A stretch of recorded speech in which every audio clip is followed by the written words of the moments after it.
Hey there, welcome to another one of my videos. Seems like every day that goes by this crazy year, there's another crazy pile of mess to talk about. And, you know, I've been trying to not focus so much on the negative stuff, and I've been trying to listen to a lot of good stuff. I've been, one of my favorite philosophers is, he's been sick for a while and he's healthy again. I mean, he's more of a scientist than a philosopher, but his philosophy is definitely attractive. I'm not going to mention his name. You may know who I'm talking about just by talking about how he's been sick for a year and a half and how he's just now coming back. And man, he is coming back with a vengeance at a time when the world needs him the most. It's funny though, listening to someone like him talk, it kind of makes me feel like a little bit of a mental midget, you know? Like, what am I talking about? How deep am I digging? You know, I'm essentially just, you know, on the surface compared to the how deep he goes. But anyway, this isn't about him, it's about me. It's about my ideas and what I'm trying to share. And today's topic, you know, I've talked about the isms before, but today I want to talk about the consequences of the isms, particularly communism. And, you know, I was thinking about it. I was like, you know, people are supporting these communist ideas right now because they don't know better. And I think I was wrong about that. You know, we've had communism in America for a long time. And the thing about communism versus whatever you want to call capitalism, I honestly don't think we've seen capitalism, not in our lifetimes.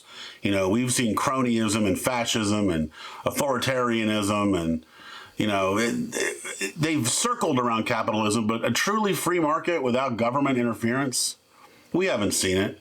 And anytime I talk to leftists and they describe to me their problems with capitalism, their problems are almost always the state and not the free market. So I don't think leftists understand the true nature of real capitalism. You know, capitalism is freedom. And we have aspects of it here. And anyway, you know, I was thinking about different communities and what different types of people have to deal with in this country. And I realized the reason that this communism seems so attractive is because a lot of people have grown up with it.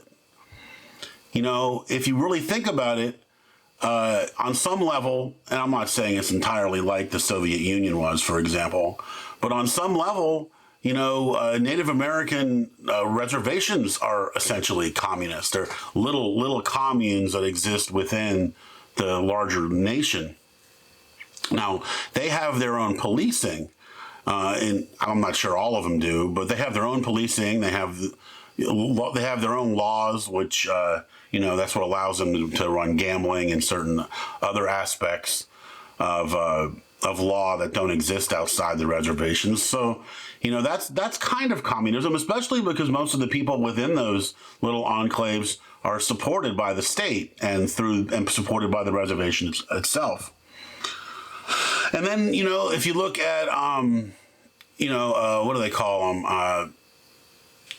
The lower income housing, the projects is a generic term used for them.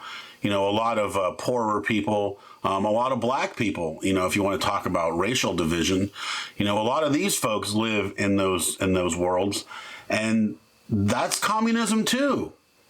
And it's the worst kind of communism. You know, if you want to look at it from like a perspective of trying to destroy the nuclear family, which is definitely a goal of modern Marxism, they've been incredibly successful at this. You know, they've basically de-incentivized having a father in the home. You know, a woman gets pregnant, she gets on the dole, she's told by the government, you know, we can keep you on the dole, we can give you housing, we can give you food stamps, we can give you welfare, you know, you can raise your kids in this fucking hellscape, but it's not going to cost you anything as long as you play by our rules. And our rules is, for some reason, we don't want a father in the house. Well, look at what happens to these kids. They grow up to be shitheads. Not all of them, not always, but it definitely puts a situation in place where these kids growing up to be shitheads shouldn't be much of a surprise. It's definitely part of the design. You know, there are a great number of people that rise above this. There's a great number of people that probably use this to their advantage to get back on their feet and escape. But predominantly, these communities suck you in and keep you in, like a prison. And it becomes its own form of a plantation almost. And it becomes a form of slavery almost. I'm not going to compare having everything paid for to working out in the fields and being whipped and put in chains. You know, obviously that is a much more evil, overt form of destruction of the spirit and the body. But man, it certainly doesn't make this modern stuff good. You know, this covert, which is what I call it, covert slavery, this covert control, this, you know, these chains that are invisible but still effective. You know, I think that they destroy the spirit just as much. You know, the body may not be as destroyed. You know, the will is just as subjected to destruction.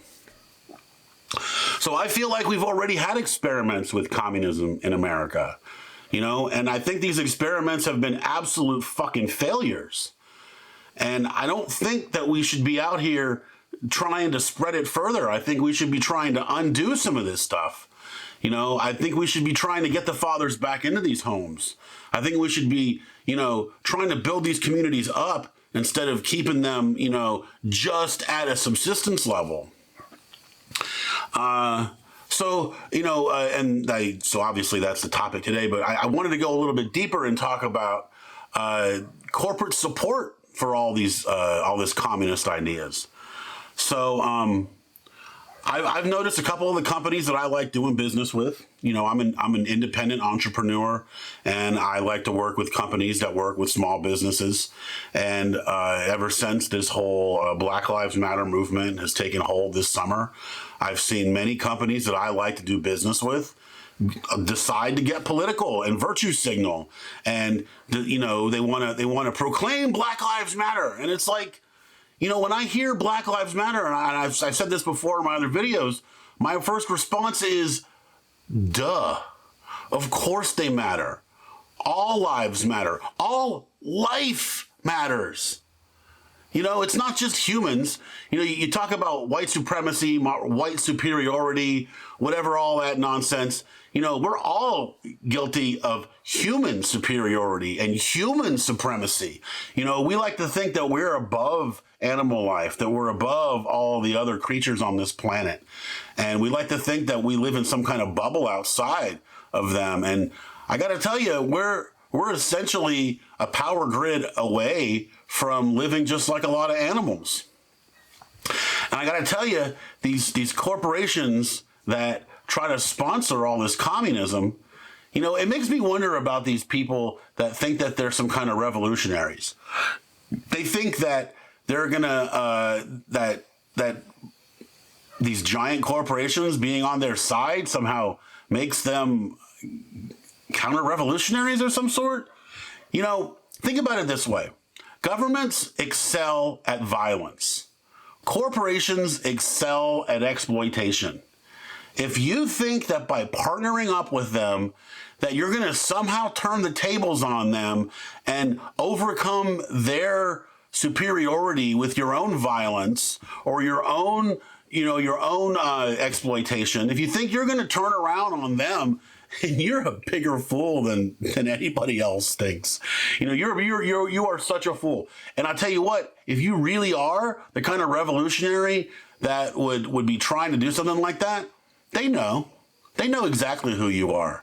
You know, this technocracy we've got right now has got notes on all of us. They've got all our names in databases, and they've got warnings next to every one of our names as to what to watch out for. You know, who's harmless and who's got potential to try to usurp the system. They know who you are. They've got you on a list. You know, this whole summer where people have been running free and starting fires and blowing shit up and killing people and rioting and all that, They're paying attention. You think all of these facial recognition machines, you think all of this technocracy has just been shut off all of a sudden? No, they're watching, they're listening, they're paying attention, and they're making notes. And they're building up cases against every single one of you. All of you that think you're getting away with shit, they're just building a bigger and bigger case to take you down even harder. Have you ever heard of the concept of the useful idiot?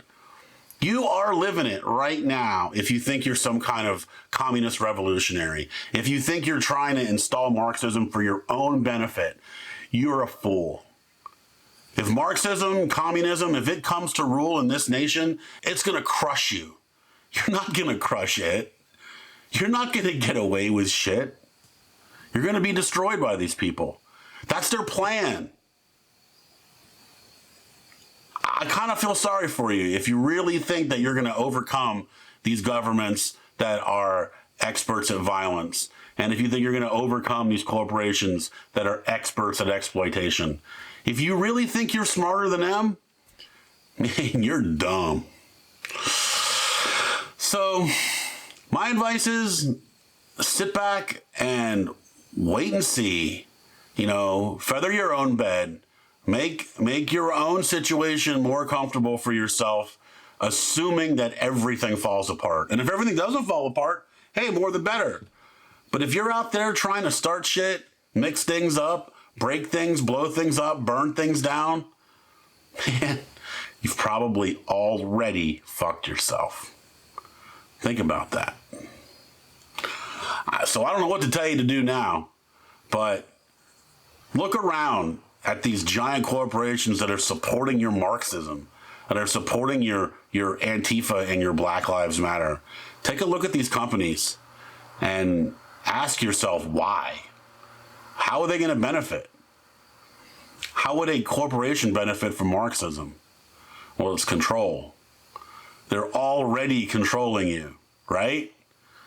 It's going to get worse. Unless you fight back. And by fighting back, I'm talking about like Gandhi, with peace. You don't fight back with violence. They're the ones that excel at violence. You're not going to overcome them with violence. You're only going to overcome them with peace. They don't know how to do that. They don't even know how to react to that.